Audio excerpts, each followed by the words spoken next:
Hello everyone, welcome to Vidyashree academy. I hope you are doing well. हम पढ़ रहे थे रोजगार और निर्माण पेपर के इम्पोर्टेंट जीके के एमसीक्यूज। ये पार्ट नंबर 19 है। इसके पहले पार्ट 18 तक लेक्चर अपलोड हो गए हैं। यदि आपने नहीं देखे तो आप उसे ज़रूर देखिएगा, काफ़ी महत्वपूर्ण है। फर्स्ट क्वेश्चन है, वर्टलैंड रिपोर्ट किसके द्वारा प्रस्तुत की जाती है? तो जो वर्टलैंड रिपोर्ट है, यहाँ पर 4 इंस्टीट्यूट आपको दिए गए हैं, IUCN, WCED, FAO और यूनेस्को। जो राइट आंसर होगा वो होगा ऑप्शन बी, WCED। इसका फुल फॉर्म क्या होता है? World commission on environmental and development. Second question है, एजेंडा 21 का संबंध किससे है? तो जो एजेंडा 21 है, इसका संबंध किससे है? तो इसका संबंध है रियो सम्मेलन से। रियो सम्मेलन कब किया गया था और किस चीज़ के लिए किया गया था, ये आप मुझे कमेंट बॉक्स में लिखकर बताएंगे। जैसे आपसे पूछा जा सकता है कि मॉन्ट्रियल प्रोटोकॉल किससे रिलेटेड है, नगोया प्रोटोकॉल किससे रिलेटेड है। तो जितने भी इन्वायरमेंट से रिलेटेड प्रोटोकॉल हैं, आप उनकी एक सेपरेट लिस्ट बना के उनको याद कर सकते हैं। ब्रिक फील्डर मुख्यतः किस स्थान की गर्म हवाएं हैं? तो किस स्थान की हैं ये तो हम पढ़ेंगे ही, लेकिन क्वेश्चन यहाँ पर ये पूछा गया था, कई बार ये प्रश्न आ चुका है कि ब्रिक फील्डर किस टाइप की हवाएं हैं, मीन्स कोल्ड हवाएं हैं या गर्म हवाएं हैं। तो यहाँ पर जो राइट आंसर होगा वो होगा गर्म हवाएं हैं। और किस प्रांत से रिलेटेड है? तो ये विक्टोरियन प्रांत से रिलेटेड है। फिर पूछा गया है कि प्रवाल विरंजन का संबंध है ओजोन क्षरण से, प्रवाल भित्ति के क्षरण से, प्रवाल भित्ति के निर्माण से या सौर विकिरण से। तो यहाँ पर जो कोरल, आपने सुना होगा कोरल ब्लीचिंग जो होती है, वो है प्रवाल भित्ति के क्षरण से। ऑस्ट्रेलिया में जो सबसे बड़ी प्रवाल भित्ति है उसका नाम क्या है? Great barrier reef. तो यहाँ पर आंसर होगा जो प्रवाल भित्ति होती है उसके क्षरण से प्रवाल विरंजन का संबंध है। और ये जो है वो मेराइन डाइवर्सिटी के लिए काफ़ी महत्वपूर्ण है। और इसकी जो घटना है प्रवाल विरंजन की, वो देखी जा रही है, जिससे क्या होता है, पूरा डाइवर्सिटी जो है वो प्रभावित होता है। नेक्स्ट क्वेश्चन है कि रोम से गर्त किस महासागर में स्थित है? तो जो रोम से गर्त है वो कहाँ पर स्थित है? दक्षिण अटलांटिक महासागर में स्थित है। टोम्बोलो नामक निक्षेपात्मक स्थल रूप किसके द्वारा निर्मित होता है? तो ये सागरीय जल के द्वारा होता है। ज्योग्राफी में आपको कुछ स्ट्रक्चर हैं पढ़ने पड़ेंगे कि जल के द्वारा कौन कौन सी आकृति बनती है, वायु के द्वारा कौन कौन सी आकृति बनती है। तो टोम्बोलो जो स्थल रूप आकृति बनती है वो किससे बनती है? तो वो सागरीय जल के बहाव से बनती है। नेक्स्ट क्वेश्चन है कि ध्वनि का तारत्व किस पर निर्भर करता है? तो जो ध्वनि की पिच होती है वो किस पर निर्भर करती है? तो वो उसकी फ्रिक्वेंसी पर निर्भर करती है। यहाँ पर ध्वनि के तारत्व की बात की जा रही है, तो यहाँ पर जो राइट आंसर होगा वो होगा उसकी आवृत्ति पर निर्भर करती है। बोस आइंस्टीन संघनी क्या है? प्लाज्मा है, ठोस की द्रव अवस्था है, द्रव्य की पांचवी अवस्था है या संघनित द्रव्य की अवस्था है। तो यहाँ पर जो राइट आंसर होगा वो होगा बोस आइंस्टीन जो संघनी है वो क्या है? वो संघनित द्रव की अवस्था है।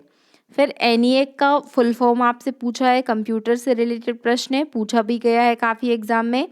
तो एनिएक का फुल फॉर्म होता है electronic numerical integrator and computer.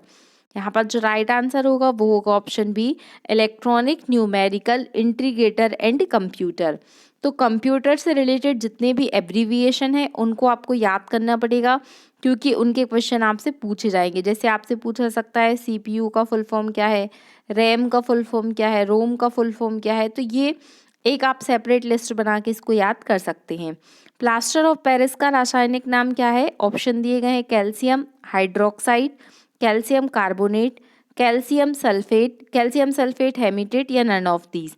जो राइट आंसर होगा वो होगा कैल्शियम सल्फेट हेमी हाइड्रेट।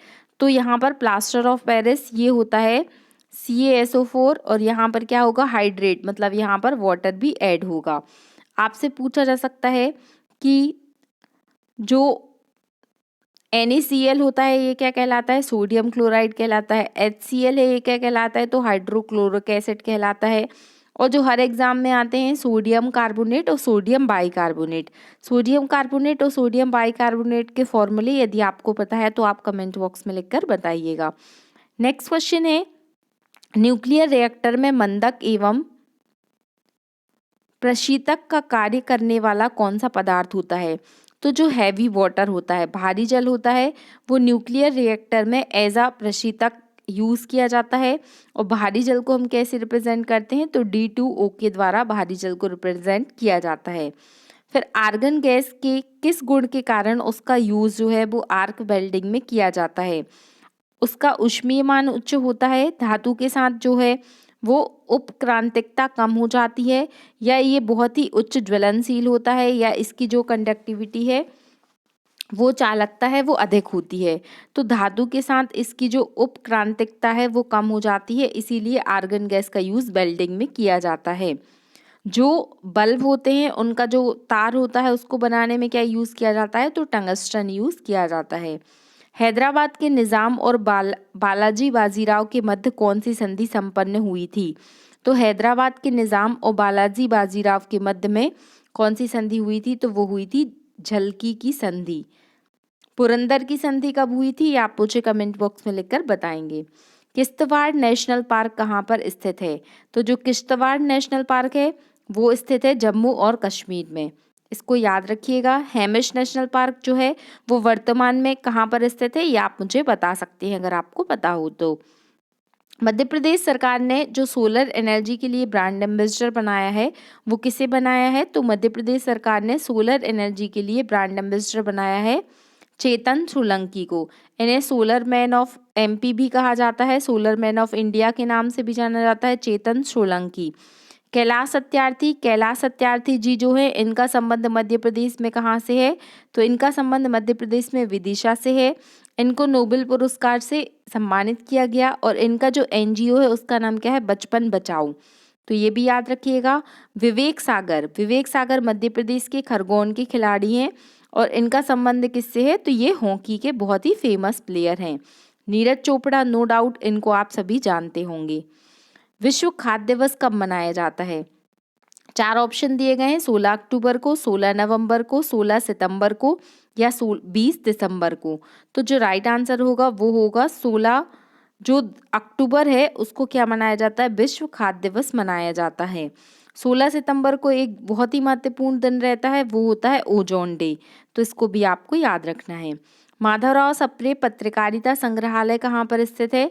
तो माधवराव सप्रे पत्रकारिता संग्रहालय भोपाल में स्थित है। नेक्स्ट क्वेश्चन है शंकर लक्ष्मण का संबंध किस खेल से है? तो शंकर लक्ष्मण MPPSC ये प्रश्न पूछ चुका है। यहाँ पर जो राइट आंसर होगा वो होगा हॉकी। तो शंकर और लक्ष्मण ये एक ही नाम है, शंकर लक्ष्मण का जो संबंध है वो हॉकी से रिलेटेड है। शारदा एक्ट कब भारत में पारित किया गया था? यहाँ पर ऑप्शन दिए गए 1920 में, 1929 में, 1935 में या 1932 में। तो जो शारदा एक्ट है ये लाया गया था 1929 में।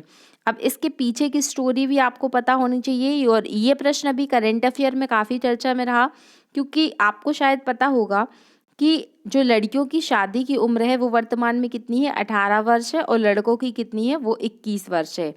तो कुछ लोगों ने ऐसा बोला था कि जो लड़कियों की शादी की उम्र है उसे लड़कों के बराबर करना चाहिए, मतलब एटलीस्ट 21 वर्ष जो है वो मिनिमम एज रखनी चाहिए। लेकिन अभी सुप्रीम कोर्ट ने इस पर जो भी है कोई भी नियम बनाने से मना कर दिया, क्योंकि सुप्रीम कोर्ट ने बोला है कि ये जो इशू है ये पार्लियामेंट में डिस्कस होना चाहिए और उसके बाद कोई ऐसा फैसला दिया जा सकता है। तो शारदा एक्ट बहुत ही महत्वपूर्ण था। सबसे पहले अगर हम बात करते हैं तो जो शादी की उम्र थी वो 12 वर्ष थी, उसके उपरांत 14 वर्ष और उसके बाद शारदा एक्ट के तहत ही 18 वर्ष की गई थी। शारदा एक्ट के तहत पहले 14 वर्ष की गई थी और उसके बाद जब विवाह अधिनियम बना था तो उसके बाद क्या की गई थी? 18 वर्ष जो आयु की गई थी, तो इसको आपको याद रखना पड़ेगा। इंटीग्रेटेड सर्किट चिप का आविष्कार किसने किया था, जिसे IC चिप के नाम से भी जाना जाता है? यहाँ पर 4 ऑप्शन दिए गए, Charles Babbage, von Neumann, JS Kilby और Ted Nelson. Most important question है ये। JS किल्बी के द्वारा IC चिप का आविष्कार किया गया था। सिक्किम को किस संविधान संशोधन के द्वारा भारत का 22वां राज्य बनाया गया? तो सिक्किम को 36वां संविधान संशोधन के द्वारा क्या बनाया गया था? भारत का 22वां राज्य बनाया गया था। तो सिक्किम। वहाँ पर कम लोग हैं, लेकिन फिर भी वहाँ पर क्या होते रहते हैं, अलग राज्य बनाने की मांग चलती रहती है। ऐसा याद कर लीजिए। तो क्या है, 36 का आंकड़ा चलता है।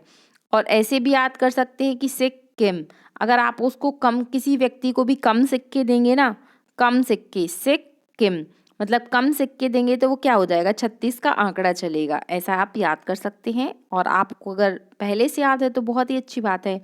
संविधान के किस अनुच्छेद के द्वारा आकस्मिक निधि सर्जित करने की शक्ति प्रदान की गई है? तो आकस्मिक निधि का आर्टिकल बताना है। यहाँ पर आपको आर्टिकल ऑप्शन दिए गए हैं, आर्टिकल नंबर 266, 267, 262 या 159। तो जो यहाँ पर संचित निधि का आर्टिकल है वो है 267।